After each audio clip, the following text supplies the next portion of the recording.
শতরূপে অপরূপ এই চ্যানেলে সকল সদস্যকে জয়গুরু সম্ভাষণ জানিয়ে ঠাকুর মহারাজের অভয় বাণী দ্বিতীয় খণ্ড 23 নম্বর বাণী।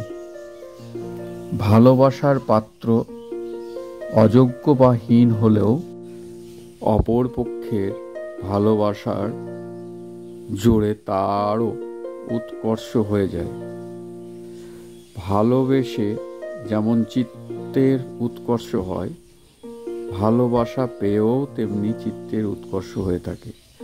খাঁটি প্রেম বা ভালোবাসা পাওয়া বহু সৌভাগ্যের কথা। আমি এই ভালোবাসার কথাই প্রচার করতে চাই।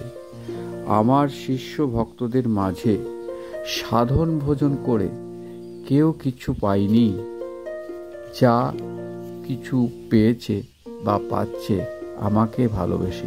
সুতরাং ভালোবাসাই আসল। তোমরা আমাকে ভালোবাসতে অভ্যাস করো, তাতেই তোমাদের সব হবে। জয় গুরু, জয় গুরু, জয় গুরু।